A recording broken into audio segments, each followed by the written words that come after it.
Hey, bonjour tout le monde. Ça fait longtemps qu'on en parle, mais là, semble-t-il que ce serait prêt. Donc, ça reste un nouveau, une nouvelle ressource là, qui va être en rodage, là. Donc, tous nos exercices de consolidation, on en a fait une version numérique interactive pour les collections 2 à 6. Fait que là, j'en ai mis quelques exemples là, au tableau.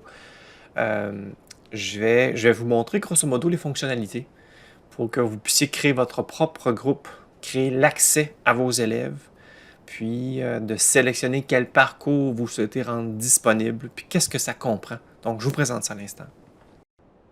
Alors, en cliquant sur votre nouvelle tuile, élève collection de votre niveau, vous entrez dans cette interface-là. Vous avez une section de présentation, là, on ne sait pas encore si on va la garder. Peut-être qu'on aura une vidéo d'introduction pour les élèves, mais on n'est pas certain que ça vaille la peine. Donc, vous retrouvez les thèmes de votre collection. Ici, en collection 6, on a 5 thèmes. Si je clique sur le premier, en quête d'un film, ben, je vois se déplier tous les parcours. Donc, dans votre interface, là, vous pouvez déjà fouiller tous les exercices. On peut jeter un coup d'œil de quoi il en retourne. Donc, si je m'en vais dans le parcours 1, vous allez remarquer qu'on a mis à votre disposition tous les vidéos des enseignements explicites qui sont produits jusqu'à maintenant pour chacun des parcours. Donc, pour la collection 6, en quête d'un film, dans le parcours 1, on avait 2 capsules de disponibles. Fait qu'on les met à la disposition des enfants. L'idée étant que si jamais ils sont dans une panne d'apprentissage dans la résolution des exercices, ben, développer le réflexe d'aller consulter le ou la vidéo pour essayer de se débloquer. Donc, des vidéos qui vont pouvoir servir aussi là, à des parents qui sont collaborateurs, de voir quelle est la posture, de quelle façon est enseigné les concepts au primaire en 2022, 2023, etc. Donc, pour éviter que des parents court-circuitent le travail que vous faites, mais on veut qu'ils travaillent en cohérence. Ça peut être un tuteur aussi, là. Si l'enfant est accompagné, ben, le tuteur peut voir comment est enseigné les mathématiques dans votre classe à vous autres. Donc, ça peut être vraiment très, très utile. Et si on clique donc dans les exercices, la première fois, ça peut prendre un peu de temps avant que ça charge. Ça peut prendre une bonne 15-20 secondes. Mais une fois que ça a été chargé dans votre ordinateur, c'est très rapide. Fait que c'est des exercices numériques de qualité que les enfants là, ont l'habitude.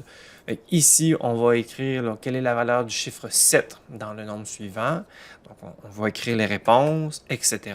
Puis après ça, on va pouvoir vérifier, puis on aura une rétroaction. Quand il y a une flèche, avec un point d'interrogation, c'est qu'on nous apporte une précision. N'oubliez pas de mettre un espace entre les unités de mille et les centaines. Donc, il y a des contraintes syntaxiques, là, comment écrire, qu'on met à la disposition des enfants pour éviter là, la frustration. Ici, bon, combien qu'il y a. Alors, ici, combien y a-t-il l'unité de 1000?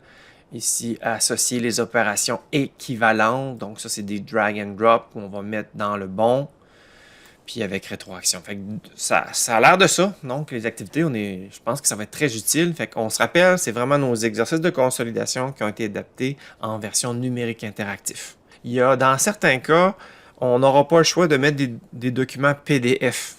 Je pense entre autres à la mesure. Il faut avoir imprimé certains éléments. Il y a des éléments de géométrie sur des plans où là, vont être le solutionnaire. La question est le solutionnaire, mais on l'a imaginé avec quelque chose d'imprimé qui va offrir une rétroaction.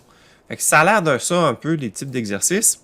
Pour créer votre groupe, vous allez remarquer une petite poignée ici orange avec une flèche là, que seul vous comme enseignant avez accès. Donc en cliquant dessus, j'ai un menu qui ça va appeler la gestion des élèves. Donc si je clique dessus, première des choses qu'on va faire, c'est qu'on va sélectionner votre cours. Bon, là, je suis administrateur de plusieurs cours, vous en aurez beaucoup moins de choix. Je suis dans les exercices numériques interactifs là, des élèves de sixième année. Donc, je vais aller prendre les élèves collection 6 dans mon exemple. Et là, je vais pouvoir ajouter un groupe. Puis là, je pourrais donner le nom de... Je vais mettre enseignant 1, mais ce serait pour être votre prénom que vous allez mettre là. Enregistrer. Et là, vous allez pouvoir sélectionner enseignant 1 et vous allez pouvoir ajouter vos élèves. Donc, prénom, nom, adresse courriel. Vous gérez le mot de passe qui va être associé à votre groupe à vous, qui peut être votre prénom. Et là, vous allez pouvoir ajouter autant d'élèves que vous voulez. et les élèves vont pouvoir se connecter de la même façon que vous, mais cette fois, eux autres vont avoir juste une tuile, celle des exercices numériques interactifs. Fait intéressant, c'est afficher puis cacher les parcours d'apprentissage selon où vous êtes rendu. Par défaut, fait que là, vous avez la totalité des parcours de tous nos thèmes. Par défaut, les élèves, comme c'est marqué ici, il n'y a rien qui est visible. Fait que vous devez rendre visible ce que vous souhaitez rendre disponible. Faisons un exemple ensemble. Donc, on va dire que parcours enquête, bon, je veux qu'il le voit. Je veux qu'il soit dans mon groupe enseignant 1, de mon exemple. Puis là, enregistrer. Je veux que le parcours 1, tous les exercices soient aussi disponibles. Et là, je vais sélectionner tous les parcours que je veux. Bien évidemment, là, on est à la moitié de l'année. C'est possible que vous allez vouloir ouvrir plus que moins des exercices, mais vous comprenez que par la suite, vous allez en ouvrir un à la fois et informer les enfants, les élèves, que bon, bien, il y a un nouveau parcours de disponible que vous pouvez faire en devoir à la maison ou en classe. Et on va fermer la fenêtre. Et là, tous vos élèves de votre groupe que vous êtes formés, tous les parcours que vous avez rendus visibles sont maintenant disponibles pour eux. Et vous pouvez vous créer un compte élève aussi avec une adresse courriel personnelle pour bien voir l'interface des enfants.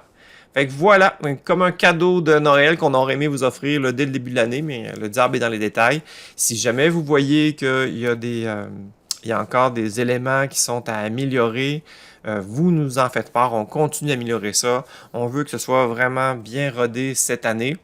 Est-ce qu'on en fera plus d'exercices numériques interactifs dans un futur? Peut-être, mais pour le moment, c'est vraiment une fonction de transparence avec la maison, de réinvestissement, puis aussi d'aide à l'apprentissage avec l'accès aux vidéos aussi. Fait que voilà, bonne découverte, puis un joyeux temps des fêtes.